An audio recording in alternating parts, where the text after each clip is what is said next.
Loan নিয়েছেন আপনি, কিন্তু যদি ওয়ারেন্ট আসে অবশ্যই আপনাকে জামিন নিতে হবে। জামিন নিতে হবে এবং রিকভারি এজেন্টরা যদি আপনাকে একসাথে ফোন করে বা বিভিন্ন সমস্যায় পড়েন, আপনার হয়তো ব্যবসায় লস হয়েছে বা বিভিন্ন কারণ হতে পারে, উকিলবাবুর মাধ্যমে আপনি আইনি নোটিশ, লিগাল নোটিশ পাঠিয়ে সমস্ত বিষয়টা তাদেরকে বলতে পারেন। এবং আপনি দেখলেন যে কোর্ট থেকে সমন এইছে বা কোর্ট থেকে বিভিন্ন ধরনের নোটিশ এইছে, সেই ক্ষেত্রে সেই নোটিশের গুরুত্ব বুঝে অ্যাডভোকেটের সাথে যোগাযোগ করতে হবে। এবং লোন নিয়েছেন আপনি, সেই ক্ষেত্রে প্রিন্সিপাল অ্যামাউন্ট প্লাস হচ্ছে ইন্টারেস্ট যেটা আছে, সেই ইন্টারেস্টের উপর গুরুত্ব দিয়ে আপনাকে লোন নেওয়া উচিত।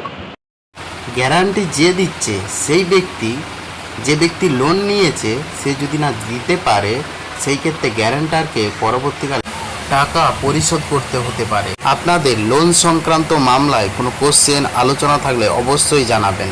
এটা সচেতনামূলক video. Thank you for watching my video.